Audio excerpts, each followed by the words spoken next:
Good evening, everyone. A very good evening to all of you, बच्चों. I am back on the Creatrix YouTube channel with the GATE ESE 22 Power Electronics course लक्ष्य batch.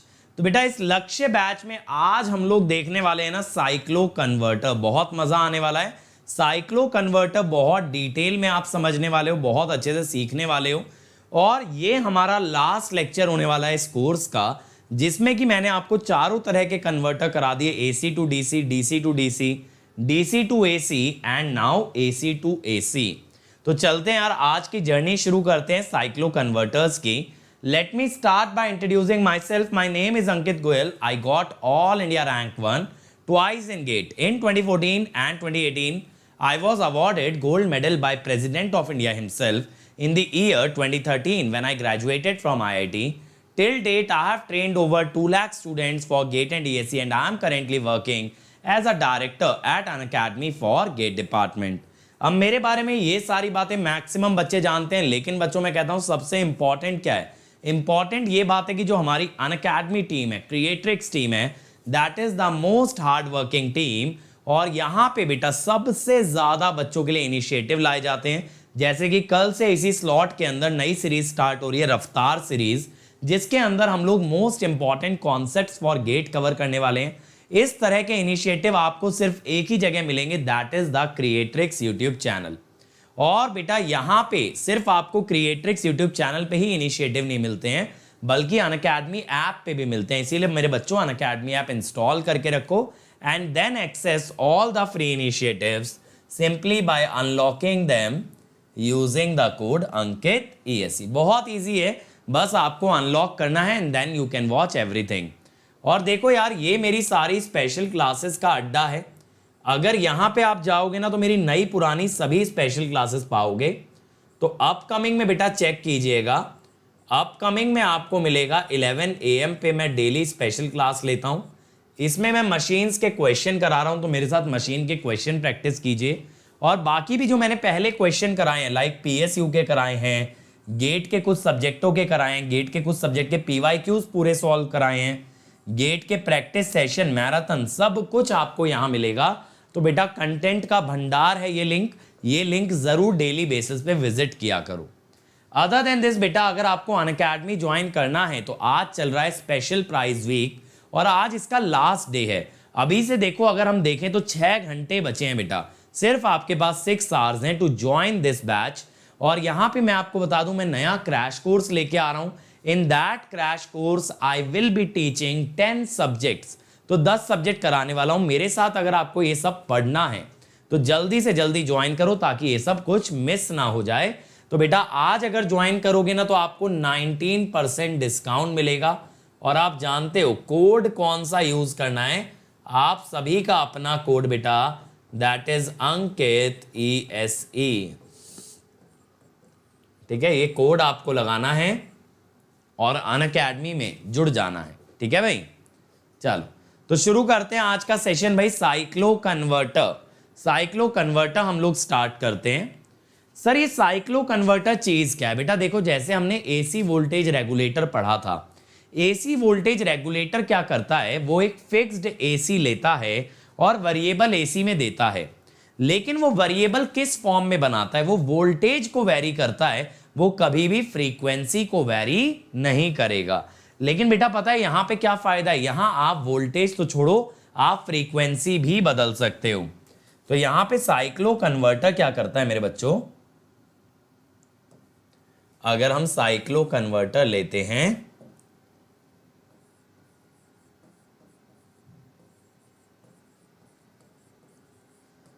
Then इसको आप input में दोगे बेटा fixed AC supply. ठीक है, fixed AC दोगे आप और आप इससे लोगे वेरिएबल AC. फिक्स्ड AC का मतलब होता है फिक्स्ड वोल्टेज एंड फ्रीक्वेंसी. और यहां आपको मिलेगा वेरिएबल AC.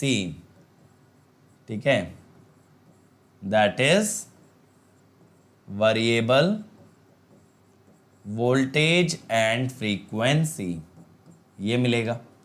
ठीक है जी, ये बात ठीक है. बेटा अब इतना तो मुझे नहीं पता एनपीटीएल में मशीन के लिए किसे फॉलो करें, क्योंकि मैं एनपीटीएल के बहुत ज़्यादा वीडियो नहीं देखा हूं। अब बेटा यहां पे ना दो पॉसिबिलिटी होती हैं। दो पॉसिबिलिटी कैसे सर? कि ये जो आउटपुट पे फ्रीक्वेंसी आएगी ये सप्लाई के मुकाबले ज़्यादा आएगी या फिर कम आएगी। एक सिंपल सी बात अगर करें तो अगर आउटपुट फ्रीक्वेंसी सप्लाई से ज़्यादा आती है तो हम बोलते हैं स्टेप अप साइक्लो कन्वर्टर, और अगर output frequency less than supply आती है तो स्टेप डाउन साइक्लो कन्वर्टर। तो डिपेंड करता है बेटा आउटपुट पे फ्रीक्वेंसी ज्यादा आएगी या कम, उसके हिसाब से आप कह सकते हो स्टेप अप और स्टेप डाउन। जैसे ट्रांसफार्मर में होता है ना, लेकिन ट्रांसफार्मर में क्या देखते हैं? वोल्टेज। अगर वोल्टेज बढ़ती है तो स्टेप अप और घटती है तो स्टेप डाउन। यहां पे आप देखते हो बेटा फ्रीक्वेंसी, और यही इसकी खासियत है कि output frequency can be different than the input frequency. Sir इसका यूज क्या है, क्यों यूज करें? देखो speed control of AC motor, induction motor जैसे होती है ना तो उसे एसी मोटर बोल देते हैं।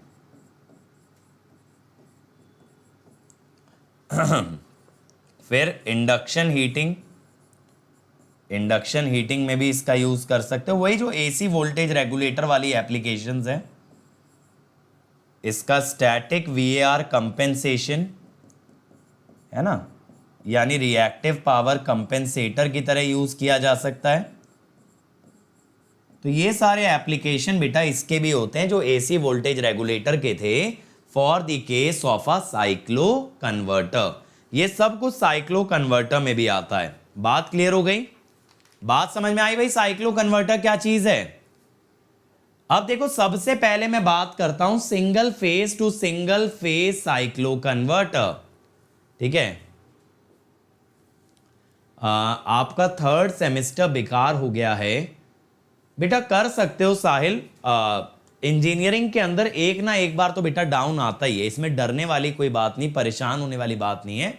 बस बात ये खुद को पिकअप करो, जो भी हार्डवर्क करना पड़े करो, और अभी उभर जाओगे बेटा। अच्छा है कि आपकी इंजीनियरिंग ऑन टाइम कंप्लीट हो जाए, है ना, तो आपको जॉब या प्लेसमेंट में कभी भी दिक्कत नहीं आएगी। लेकिन इसको अभी रेक्टिफाई कर लो, और इट्स गुड कि आप रियलाइज करते हो कि आपका बिगड़ गया है पेपर, आपका पेपर उतना अच्छा नहीं गया है और आपका बैकलॉग लग गया और आप इससे बाहर आना चाहते हो। बाहर आना चाहते हो मेरे बच्चे, तो आ जाओगे। सिर्फ एक मंथ जो है ना पूरी जान लगा के मेहनत कर दो और दिखा दो वही दम जिसकी वजह से आप एनआईटी तक पहुंच पाए थे। क्योंकि बेटा जब एनआईटी पहुंचे होगे तो पूरी जान लगाई होगी ना, तभी एक अच्छी एनआईटी मिली है। वही सेम चीज अब आगे के लिए कर दो, 1 महीना करके देख लो। अब देखो बेटा single phase to single phase step up cyclo converter की मैं बात कर रहा हूं। तो साइक्लो कन्वर्टर के दो डिजाइन होते हैं, एक होता है मिड पॉइंट, एक होता है ब्रिज। ये मिड पॉइंट है। ये जो बेटा मिड पॉइंट है ना, इसके अंदर आपके ऊपर 2 थायरिस्टर हैं P1 और N1, नीचे भी 2 थायरिस्टर हैं P2 और N2। ठीक है, ऊपर 2 थायरिस्टर हैं P1 N1, नीचे हैं P2 और N2। अब मेरे बच्चों देखो यहां पे डॉट है, यहां पे भी डॉट है, यहां पे भी डॉट है। अगर ये Vs वोल्टेज है, सप्लाई वोल्टेज है, तो इधर 1:2 के हिसाब से 2 Vs आएगी, Vs ऊपर और Vs नीचे। अब मैं कहता हूं अगर पॉजिटिव साइकिल है, पॉजिटिव साइकिल है ना अगर मेरे भाई, तो ये पॉजिटिव टर्मिनल के कारण ये थायरिस्टर फॉरवर्ड और ये नेगेटिव के कारण ये नीचे वाला फॉरवर्ड। तो पॉजिटिव साइकिल में ऊपर से P1 ऑन हो सकता है और नीचे से N2 ऑन हो सकता है। ठीक है, अब लेकिन बाल को अगर यहां पे ध्यान दो तो ये मैंने मान लो बना लिया V0। ठीक है, अगर बेटा हम देखें पॉजिटिव साइकिल में P1 ऑन हुआ, P1 अगर ऑन हुआ तो V0 क्या आएगा, और N2 अगर ऑन हुआ तब V0 क्या आएगा। देखो मेरे बच्चों अगर यहां पे V1 ऑन होता है तो P1 ऑन होता है सॉरी, तो पॉजिटिव टर्मिनल पॉजिटिव से ही जुड़ेगा और नेगेटिव वाला नेगेटिव से, ऐसे। पॉजिटिव अगर पॉजिटिव से जुड़ेगा, नेगेटिव वाला नेगेटिव से जुड़ेगा, तो यहां पे क्या होगा, यहां पे V0 आएगा, VS आएगा। और मेरे बच्चों यहां पे देखो, अगर N2 ऑन हुआ तो नेगेटिव वाला जाके जुड़ेगा पॉजिटिव से और पॉजिटिव वाला नेगेटिव से, तो V0 कितना आ जाएगा, -VS आ जाएगा। ठीक है, V0 will come out to be -VS। ऐसे ही मेरे बच्चों जब आप नेगेटिव साइकिल की बात करोगे, जब आप नेगेटिव साइकिल की बात करेंगे तब क्या होगा, नेगेटिव साइकिल में ना बेटा यहां पे अगर आप नोटिस करो तो माइनस प्लस एक्सचेंज हो जाएंगे। ऊपर क्या आ जाएगा माइनस, नीचे आ जाएगा प्लस, और इस माइनस टर्मिनल के कारण N1 ऑन होगा, नीचे प्लस आ जाएगा, प्लस के कारण P2 ऑन होगा। तो नेगेटिव साइकिल में N1 कंडक्ट कर सकता है अगर आपने गेट पल्स दी, और नीचे से P2 कंडक्ट कर सकता है अगेन अगर आपने गेट पल्स दी। थायरिस्टर ऐसा नहीं है ना कि फॉरवर्ड बायस हुआ और चालू हो गया, N1 ऑन हो सकता है और P2 ऑन हो सकता है। अगर बेटा N1 ऑन हो गया, अगर N1 ऑन हो गया ना, तो V0 will come out to be VS। कैसे, ऐसे, V0 विल बी VS। और अगर नीचे वाला थायरिस्टर ऑन हो गया P2 ऑन हो गया ना, तो ये माइनस टर्मिनल जाके जुड़ेगा प्लस से, तो V0 विल बी -VS, है ना। तो नीचे वाले ग्रुप में से कोई भी ऑन होता है ना, तो V0 आता है -VS, और ऊपर से होता है तो V0 आता है VS। तो देखो आपको आउटपुट पे सप्लाई वोल्टेज भी मिल सकती है, नेगेटिव वोल्टेज भी मिल सकती है, नेगेटिव ऑफ VS। ऊपर वाला ऑन होगा तो VS, नीचे वाला ऑन होगा तो -VS। चलो बहुत ही बढ़िया बात है यार, अगर तुम्हारे सारे डाउट क्लियर हो गए। अब ऐसे ही बेटा ब्रिज बना सकते हो just like a dual converter. ये अगर आप ध्यान से देखोगे ना, it is same as the dual converter.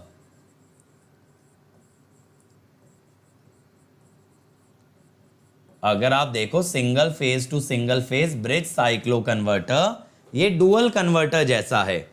यहां पे बेटा बस क्या होगा ना, जैसे अभी आपने बोला कि अगर इधर से P1 ऑन हो सकता है तो उधर से N2 ऑन हो सकता है।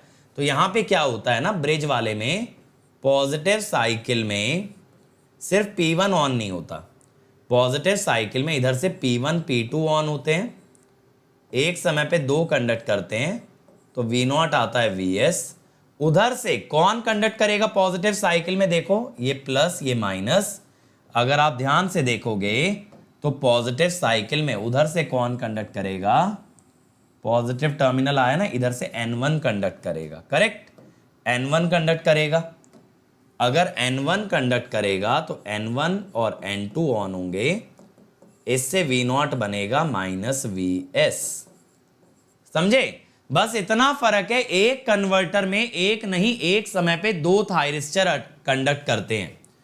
अगर मैं बात करूं नेगेटिव साइकिल की,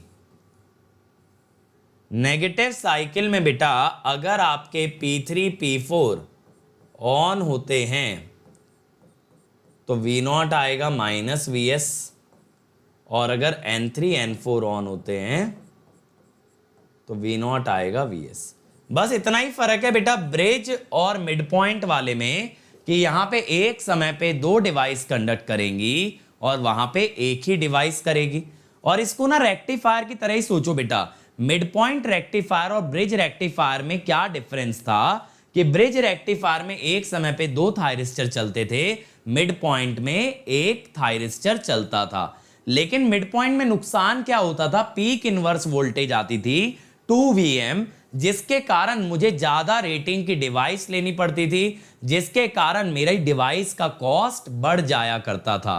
सेम चीज बेटा यहां पे होगी, यहां पे आपका खर्चा बढ़ जाएगा। अगर आप मिड पॉइंट लोगे उसका पीक इनवर्स वोल्टेज डबल आएगा, ठीक है। PIV क्या आएगा, it will be double the supply voltage.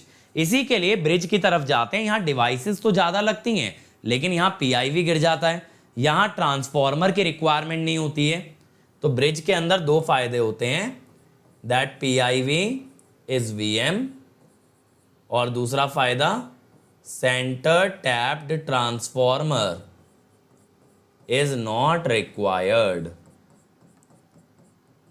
Is not required. ठीक है, ये दो फायदे होते हैं। क्लियर हुआ? अब बात है सर इसकी वेव फॉर्म कैसे आती है। इसकी वेव फॉर्म कैसे आती है ये बेटा हमको समझना है। तो देखना यार, ध्यान से समझने की कोशिश करना।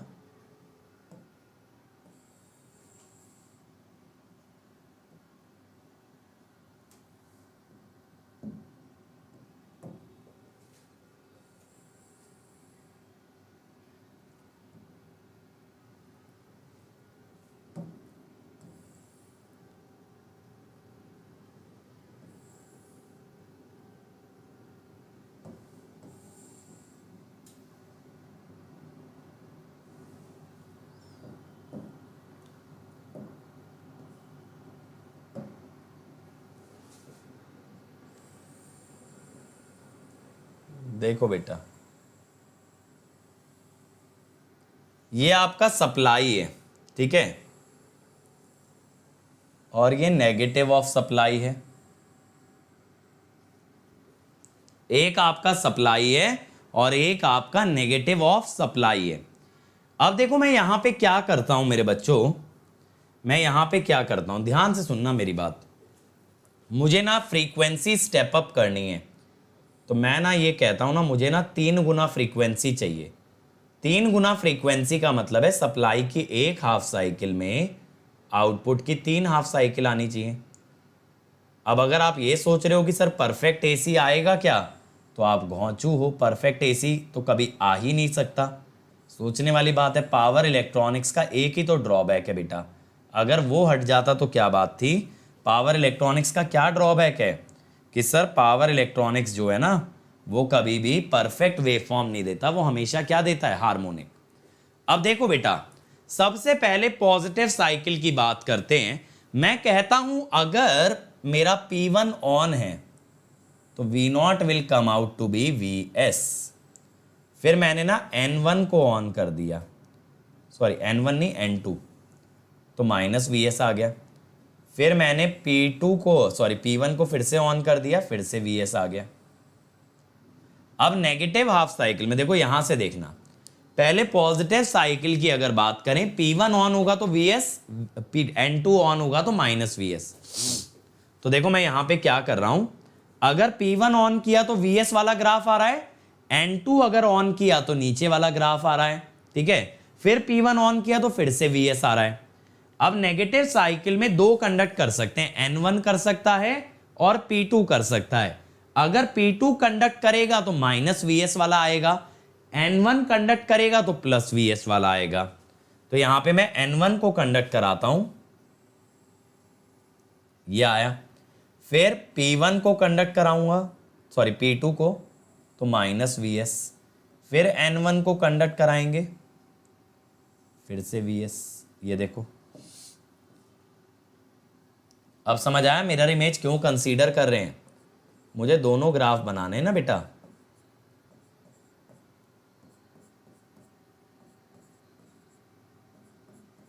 इस टाइप से, ठीक है। ये जो ऊपर वाला ग्राफ है ना, जो ऐसे जा रहा है, ये ग्राफ, ये तो साइन है।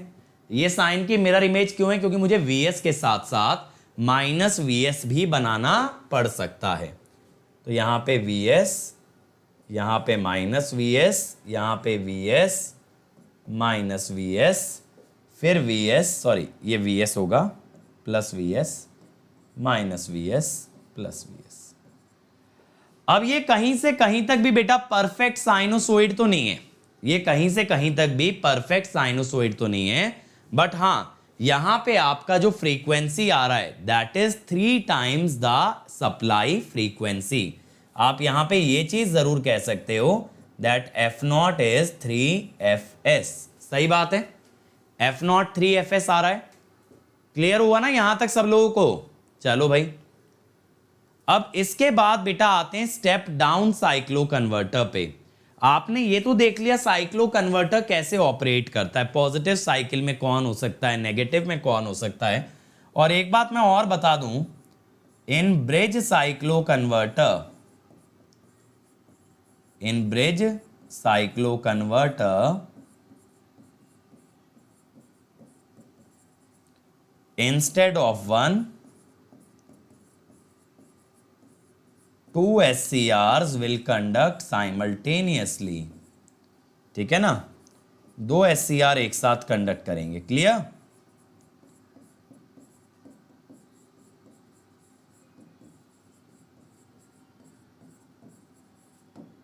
एक समय पे 2 कंडक्ट करेंगे।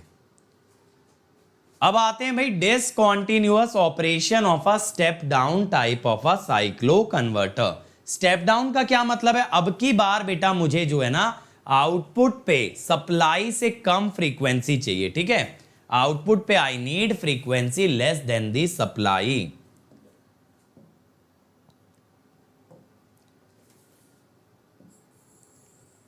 तो देखो मैं 2 ग्राफ बनाऊंगा, एक सप्लाई का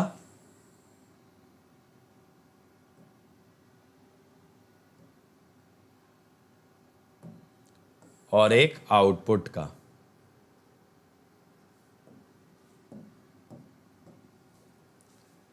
ठीक है,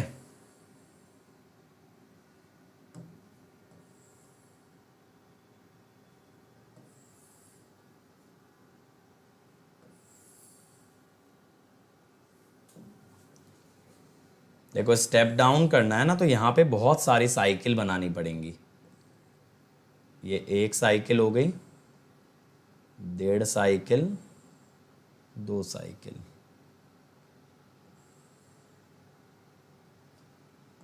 ये हो गई 3 साइकिल, 4,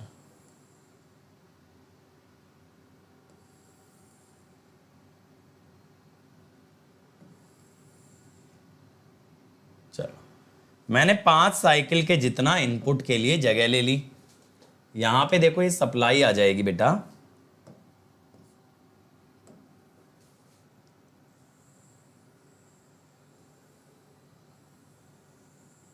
समझ में आ रही है?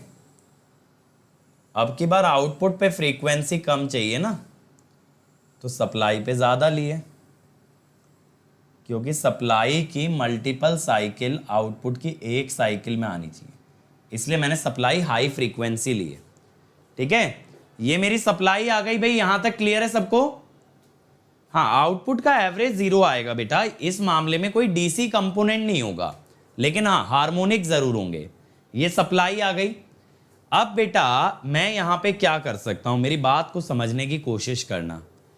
अगर मैं यहां पे अल्फा को 0 रखूं, मेरे पास 2 चॉइसेस हैं, ध्यान देना। अगर मैं अल्फा को 0 रखूं तो मैं यहां पे क्या कर पाऊंगा, पहले ना मैं एक काम करता हूं, आपको 2 दिखाता हूं यहां पे, रुको।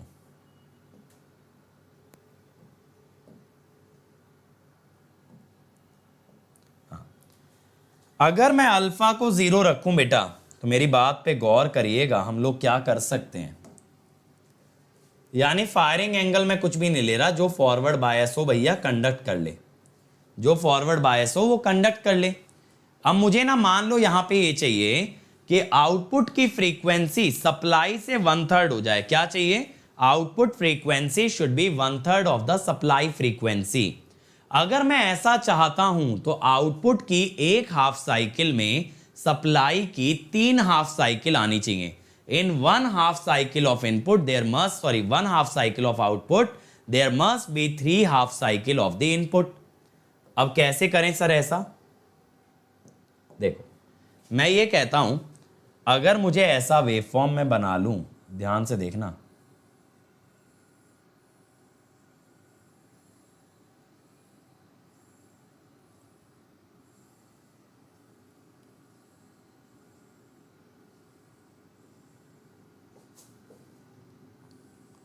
अब आप ये देखो कि ये जो है ना, मैं आपको समझाता हूं यहां पे पूरी गणित इसकी। ये जो है ये है एक time period of the supply TI, और यहां से लेकर के यहां तक है टी नॉट। तो अगर आप देखो टी आई के 3 पीरियड पड़ गए इसके अंदर। समझ में आया? टी नॉट जो है ना सप्लाई के 3 टाइम पीरियड के बराबर है।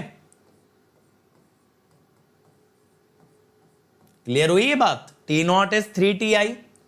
इसका मतलब F naught is input frequency by 3। सही बात है। F naught input frequency by 3 के बराबर आएगा। ओके सर, अब ये हुआ कैसे? सर ये कैसे अकम्प्लिश हुआ, आप समझने की कोशिश कीजिएगा बेटा। सबसे पहले ना मैंने P1 चलाया, P1 चलाया तो V0 आया Vs, लेकिन यहां ना मुझे इसका रिवर्स चाहिए था। तो मैंने क्या चलाया, मैंने नीचे से डिवाइस चलाई P2, तो यहां पे आया -Vs। फिर से चलाया P1, फिर आया Vs। अब मुझे नेगेटिव में नेगेटिव ही चाहिए थी, तो मैंने यहां पे चलाया N1, तो यहां पे आया Vs। मुझे ना पॉजिटिव साइकिल में नेगेटिव चाहिए थी, तो मैंने चलाया N2, मेरे पास आया -Vs। फिर मुझे नेगेटिव में नेगेटिव ही चाहिए थी, तो N1, फिर से आ गया Vs। ठीक है, आप ये समझेंगे बेटा कि आपने क्या लिखा था पीछे, अगर भूल गए हो। आपने ऐसा लिखा था पॉजिटिव साइकिल में अगर P1 ऑन होता है तो V0 इज Vs, और अगर N2 ऑन होता है तो V0 is -Vs। Negative cycle में अगर P2 ऑन होता है तो V0 इज -Vs, और N1 अगर ऑन होता है तो V0 इज Vs। तो अगर आपको नेगेटिव साइकिल में नेगेटिव ही आउटपुट चाहिए, यानी V0 Vs के बराबर चाहिए, तो आप N1 को ऑन करो। पॉजिटिव साइकिल में अगर नेगेटिव आउटपुट चाहिए तो पॉजिटिव साइकिल में नेगेटिव आउटपुट के लिए N2 को ऑन करें। ठीक है, इस लॉजिक से ये चल रहा है। तो यहां पे ये आ गया हमारे पास। अब आप कहोगे सर यहां फ्रीक्वेंसी तो कंट्रोल हो गई, लेकिन वोल्टेज का आरएमएस तो वही रहा। बिल्कुल सही बोले बेटा, वोल्टेज का आरएमएस कंट्रोल करना आसान है। कैसे आसान है सर? आप क्या करेंगे, आप वोल्टेज को कंट्रोल करेंगे with the help of firing angle. आप कंट्रोल करेंगे with the help of firing angle. तो मैं यहां पे क्या कहता हूं, अब की बार अल्फा नॉट इक्वल टू 0 ले लो। ठीक है, यहां अल्फा 0, अब की बार मैं नॉन जीरो लेता हूं। अगर बेटा इस बार अल्फा नॉन जीरो लूंगा तो मेरे पास 2 ऑपरेशन की पॉसिबिलिटी बनेगी, कॉन्टिन्यूअस और डिसकॉन्टिन्यूअस। और मैं बात किसके बारे में करने वाला हूं? डिसकॉन्टिन्यूअस। ऊपर लिखा ये है ना, इसमें कोई रहस्य तो है नहीं। अब देखो मैं अल्फा की लाइन बना लेता हूं बेटा, मैं अल्फा की लाइन बना लेता हूं।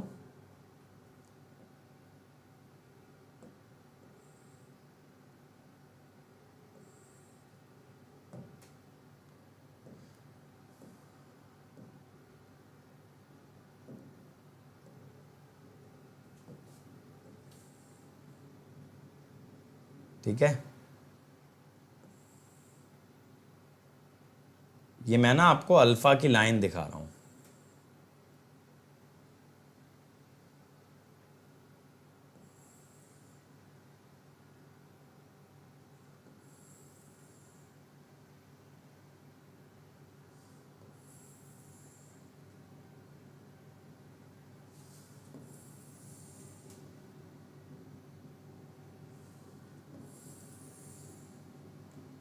अब देखो, अब की बार जो वेव फॉर्म है ना वो सीधे 0 से शुरू नहीं होगी। अब की बार जो वेव फॉर्म है वो शुरू होगी अल्फा से। तो देखो मैं पहले सैंपल वेव फॉर्म बना लेता हूं, 0 वाली, क्योंकि उसी का क्लिप्ड वर्जन आएगी ना। आप ये बात तो समझ ही रहे हो, जो वेवफॉर्म 0 पे आ रही थी वो अब क्लिप हो जाएगी।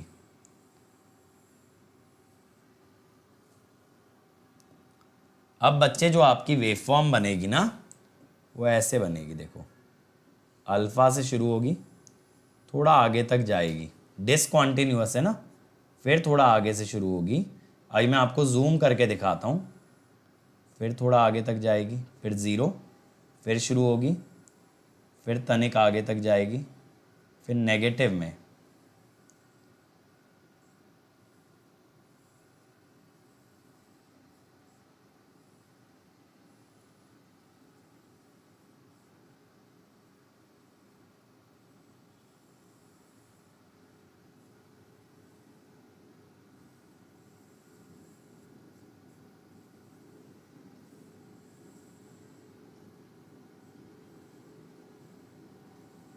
देखो अभी मैं आपको जूम करके दिखाता हूं बेटा,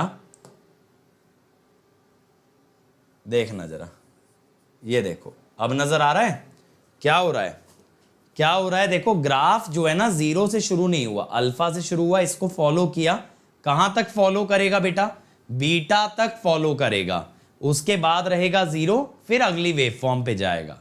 हाँ पिछले वाला कॉन्टिन्यूअस ऑपरेशन में था, क्योंकि वहां पे कहीं पे भी आप जीरो पे नहीं रहे। अरे भाई नित्यानंद है ना, दिव्यानंद, जितने भी आनंद हो, मैं कम से कम 5 से 6 बार बता चुका, लेक्चर 62 तक गेट के सिलेबस में है। ठीक है जी, ये बात क्लियर हो गई, ये बात सबको क्लियर हो गई किस टाइप से डिसकंटीन्यूअस ऑपरेशन है। अगर कॉन्टिन्यूअस होता तो बेटा क्या होता, कॉन्टिन्यूअस होता तो ये नीचे तक जाता जब तक कि अगला थायरिस्टर ऑन ना हो जाता, जब तक अगला थायरिस्टर ऑन ना हो जाता तब तक ये आगे कंडक्ट करता। तो ये होता है हमारा डिसकंटीन्यूअस ऑपरेशन। तो अगर हम बात करें कॉन्टिन्यूअस ऑपरेशन की, तो कॉन्टिन्यूअस ऑपरेशन में क्या होगा मेरे बच्चों, समझने की कोशिश करिएगा। ये इतना टफ टॉपिक नहीं है बेटा, इजी सा हलवा सा टॉपिक है ये, कि बस पका के खा जाओ। इंतज़ार करता है कि कब बच्चे इसे खा लें।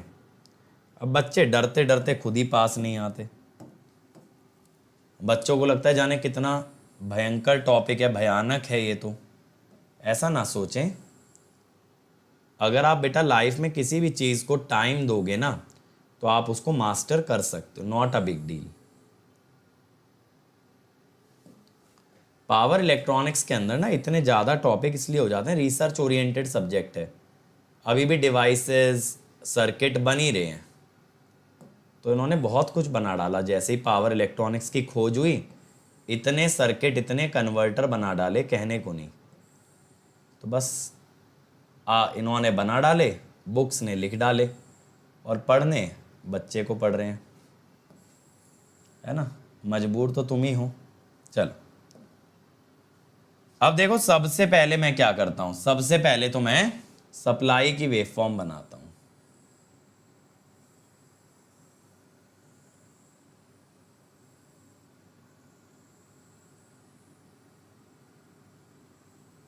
ये मैंने बना ली, ठीक है।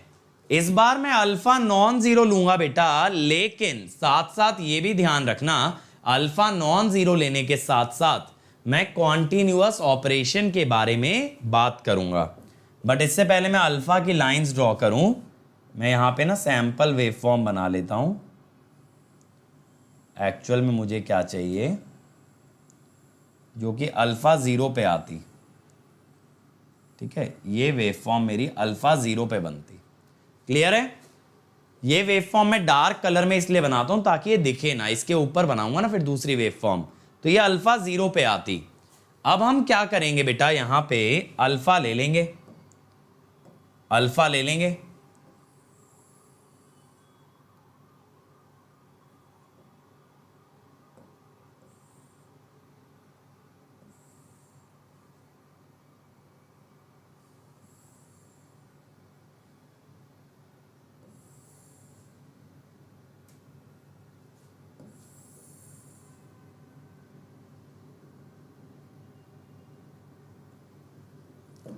अब यहां पे क्या करोगे देखना, आपने बेटा अल्फा से शुरुआत की, लेकिन आप पता है तब तक कंडक्ट करोगे जब तक अगले वाला ना आ जाए।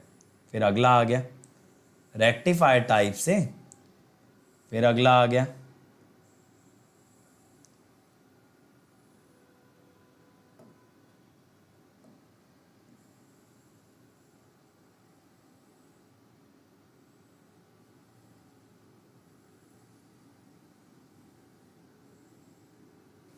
ये बन गया ना, देखो इस टाइप से, तो ये आ गया।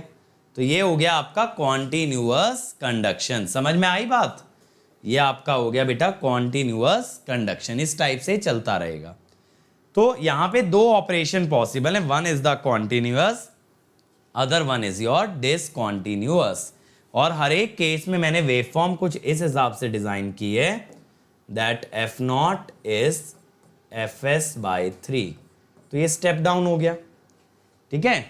अब आता है बेटा three phase to single phase. Three phase to single phase में क्या होता है, ये मिड पॉइंट कॉन्फ़िगरेशन है बेटा।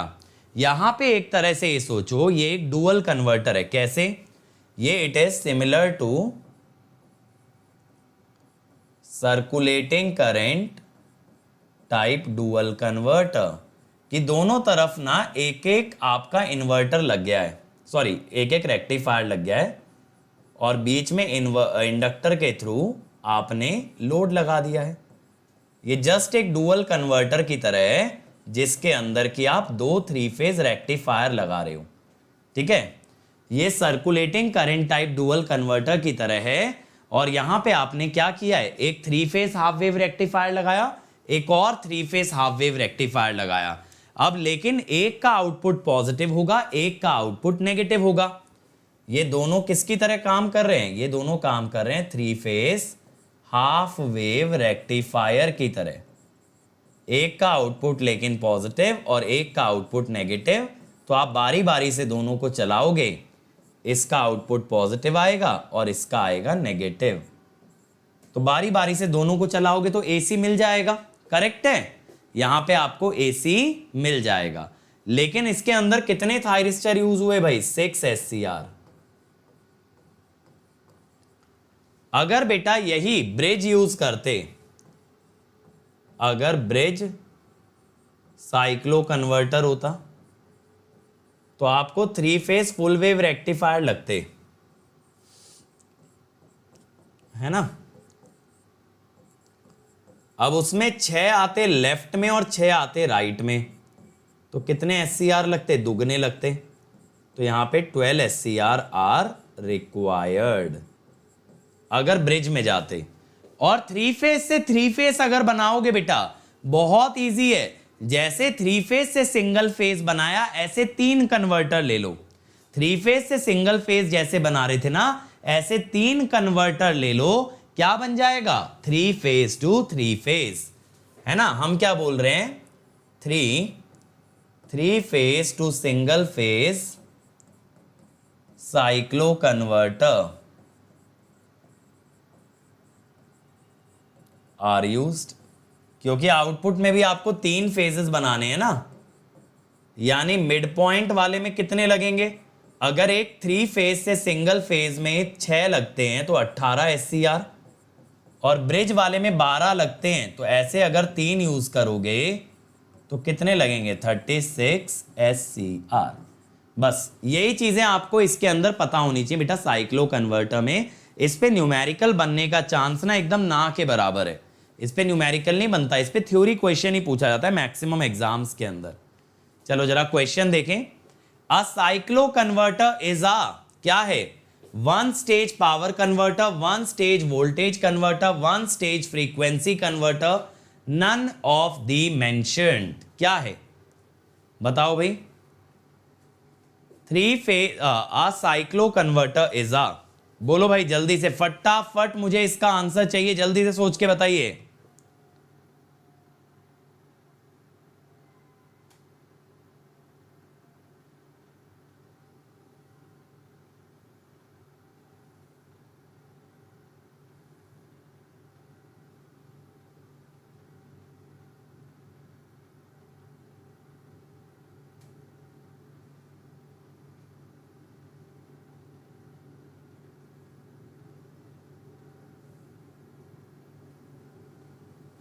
कई लोग कह रहे हैं सी, कई कह रहे हैं भाई बी। जल्दी से बताओ, बाकी लोग भी सुस्ता क्यों रहे हो? क्या आएगा बेटा? यहां पे आना चाहिए सी, क्योंकि ये मेनली किसके लिए यूज किया जाता है? फ्रीक्वेंसी के लिए। It is mainly use for frequency conversion. The single phase mid point type cyclo converter uses, single phase mid point type, अगर सिंगल फेज बोल रहा है इसका मतलब है one phase two one phase, कितने एससीआर का यूज करता है भाई? जल्दी से बताओ बेटा, जल्दी से बताओ कितने एससीआर का यूज करेगा? कम ऑन एवरीवन,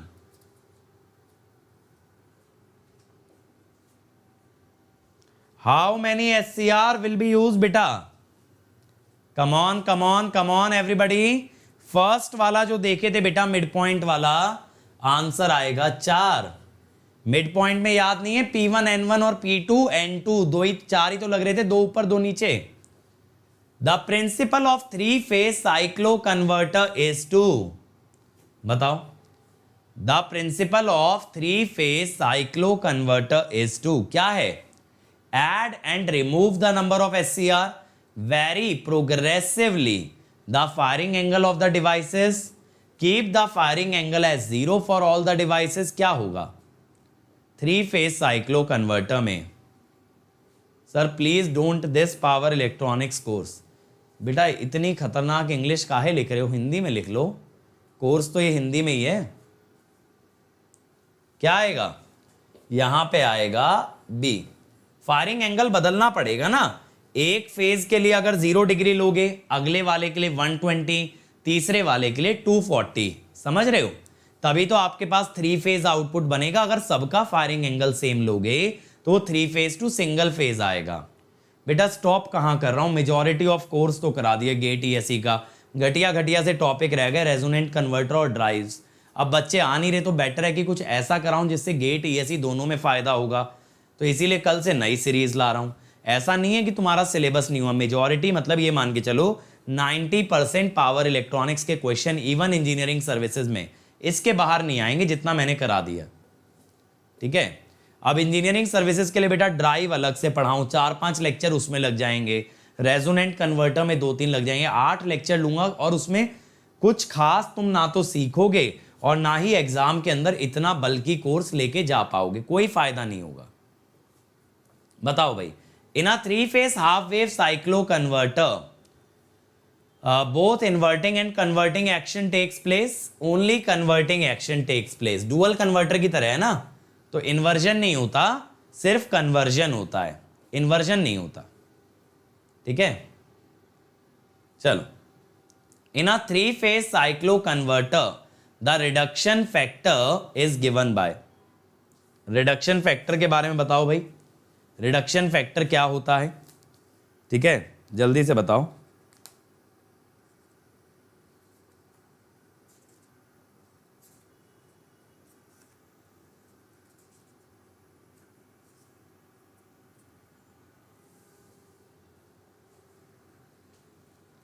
क्या है भाई बताओ रिडक्शन फैक्टर?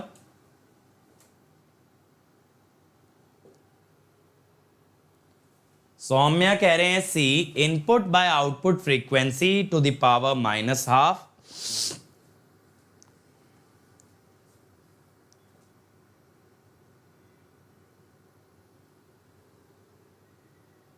गेट का टॉपिक कौन से लेक्चर तक है? 62 तक है। क्या आ रहा है? इनपुट बाय आउटपुट फ्रीक्वेंसी, सही, ए आता है रिडक्शन फैक्टर। ठीक है, reduction factor is always input frequency by output frequency, याद रखिएगा। ठीक है, तो दैट्स ऑल बेटा। यहां पे हम लोग पावर इलेक्ट्रॉनिक्स के कोर्स को समाप्त करेंगे और कल से नई कोर्सेज हम लोग स्टार्ट करेंगे। बेटा जो चीज़ गेट और ईएसई में नहीं पूछी जाती रुद्रा, वो इस चैनल पे नहीं पढ़ाई जाती। आपके सेमेस्टर की तैयारी नहीं करा रहे और वो भी इलेक्टिव कोर्सेज की, ऐसा तो पॉसिबल ही नहीं है। ठीक है, अब देखो बेटा, अगर आप आना चाहो तो प्लस पे आ सकते हो, क्योंकि आज एक्स्ट्रा डिस्काउंट है, आज के बाद नहीं मिलेगा, 19% ऑफ है आज। ठीक है, और यहाँ पे आपको मिल रही है लाइव क्लासेस के साथ साथ क्रैश कोर्स, डेली असाइनमेंट, हर रोज होमवर्क मिलता है, हर संडे टेस्ट होता है, डाउट सॉल्विंग जिसके अंदर आज का डाउट मिलता है, और बेटा साथ साथ यहाँ पे हर डाउट का वीडियो सोल्यूशन मिलेगा। और दूसरी बात मैं बता दूं, इस साल प्लस पे मैं 10 सब्जेक्ट रिवाइज कराने वाला हूं अक्टूबर से, तो अगर मेरे साथ पूरी इलेक्ट्रिकल रिवाइज करनी है तो जल्दी से प्लस पे आ जाओ। कोड आप जानते हो, अंकित ईएसई।